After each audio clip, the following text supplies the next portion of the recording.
नमस्कार. आज आपण एका खूप छान पुस्तकात डोकावणार आहोत, मैत्री बालमनाशी. आणि या पुस्तकातनं एक खजिना दडलेला आहे. कसला खजिना?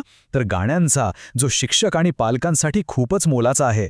चला तर मग या गाण्यांच्या दुनियेत पुन्हा एकदा हरवून जाऊया. तुम्हाला आठवतंय का लहानपणीचं आपलं आवडतं गाणं जे आपण सारखं गुणगुणायचो?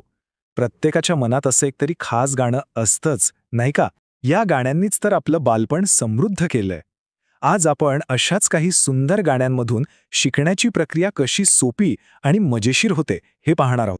तर आपण थेट उडी मारूया पुस्तकाच्या परिशिष्ट 1 मध्ये. इथे मुलांसाठी निवडक बडबड गीतं आणि गाण्यांचा एक मस्त संग्रह दिला आहे. आणि बघा, पुस्तकाच्या सुरुवातीलाच किती खरी गोष्ट लिहिली आहे.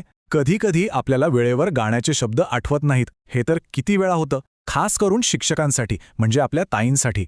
मुलांचा मूड छान जमलेला असतो आणि ऐनवेळी शब्दच आठवत नाहीत. तेव्हा मुलांचा उत्साह कमी होऊ नये यासाठी हा संग्रह म्हणजे अगदी मदतीला धावून येतो. हो, दिवसाची सुरुवात कशी व्हायला हवी, एकदम फ्रेश, एकदम प्रसन्न. त्यासाठी या पुस्तकात कोणती गाणी दिली आहेत ते पाहूया.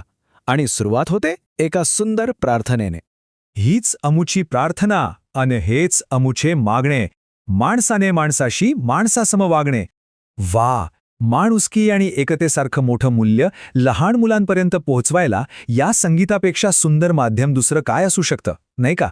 या रे सारे या, आपल्या अंगणवाडीत या. हसू खेळू मज्जा करू, नवीन काही शिकूया.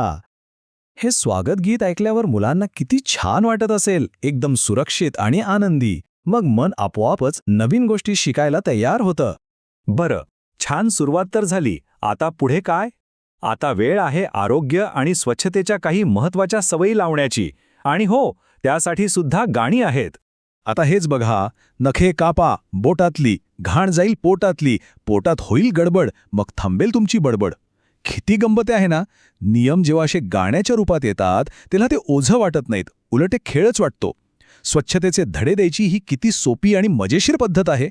जेवणाआधी, शौचानंतर धुवा आपले हात, साबण लावून स्वच्छ करूया, रोगांवरती मात. एकदम स्पष्ट आणि सोपं.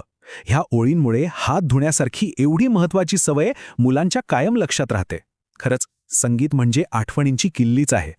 आता आपण अशा गाण्यांकडे वळूया जी फक्त कानाने ऐकायची नाहीत, तर अंगाने करायची आहेत. म्हणजे अभिनय गीते. गाणं, खेळ आणि ॲक्शन सगळं एकत्र. याने शिकणं कितीतरी जास्त मजेदार होतं. आणि यातलं सगळ्यात प्रसिद्ध गाणं कोणतं? बरोबर, झुकझुक झुकझुक अगीन गाडी, धुरांच्या रेषा हवेत काढी, पडती झाडे पाहूया, मामाच्या गावाला जाऊया. हे गाणं ऐकूनच अंगात उत्साह येतो. पण खरी मजा तर यावर ॲक्शन करण्यात आहे. म्हणजे हे गाणं फक्त म्हणायचं नाहीये, तर अक्षरशः खेळायचं आहे. कल्पना करा, सगळी मुलं एकामागे एक उभी राहून एकमेकांचे खांदे धरतात. झाली की नाही ट्रेन तयार? सगळ्यात पुढचं मूल म्हणजे इंजिन आणि बाकीचे सगळे डब्बे. आणि मग झुक झुक झुक आवाज करत, गाणं म्हणत अख्ख्या वर्गात फिरायचं. विचार करा किती मजा येत असेल. आणि त्यातून एकीची भावना पण वाढत. याशिवाय अजून एक मस्त ॲक्शन सॉन्ग आहे, ससा तो ससा. हे गाणं तर आपल्याला सगळ्यांना माहीत असलेल्या ससा आणि कासवाच्या गोष्टीवर आधारलेलं आहे. म्हणजे बघा, गाण्यातून गोष्ट आणि गोष्टीतून शिकवण सगळं एकाच वेळी.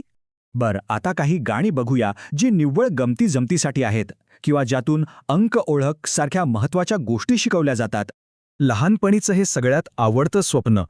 असावा सुंदर चॉकलेटचा बंगला, चॉकलेटच्या बंगल्याला टॉफीचं दार. हे गाणं ऐकलं की मुलांची कल्पनाशक्ती कुठेच्या कुठे पोचत असेल. अशाच गाण्यांमधून तर त्यांची क्रिएटिव्हिटी वाढते. आणि आता अंक ओळख. 1, 2, 3, 4 आईचा वार, 5, 6, 7, 8 अभ्यासाची पहा वाट. यासारख्या गाण्यांमुळे आकडेमोड हा अवघड विषय न राहता एक मजेशीर खेळ बनून जातो. मुलं खेळता खेळता किती सहजपणे अंक शिकतात. आता ही गाणी तर खूपच छान आहेत, पण ती मुलांपर्यंत पोचवायची कशी? ती पण तितकीच प्रभावीपणे. यासाठी पुस्तकात ताईंसाठी काही खूप मोलाचा सल्ला दिला आहे. पुस्तक काय सांगतं बघा, ही गाणी फक्त म्हणून दाखवू नका, तर ती जिवंत करा. म्हणजे छान हावभाव करा, आवाजात चढ-उतार आणा, म्हणजे गाणं जास्त इंटरेस्टिंग वाटेल. आणि सगळ्यात महत्त्वाचं, आपल्या आजूबाजूची, आपल्या गावची, आपल्या परिसरातली लोकगीतंसुद्धा यात सामील करा.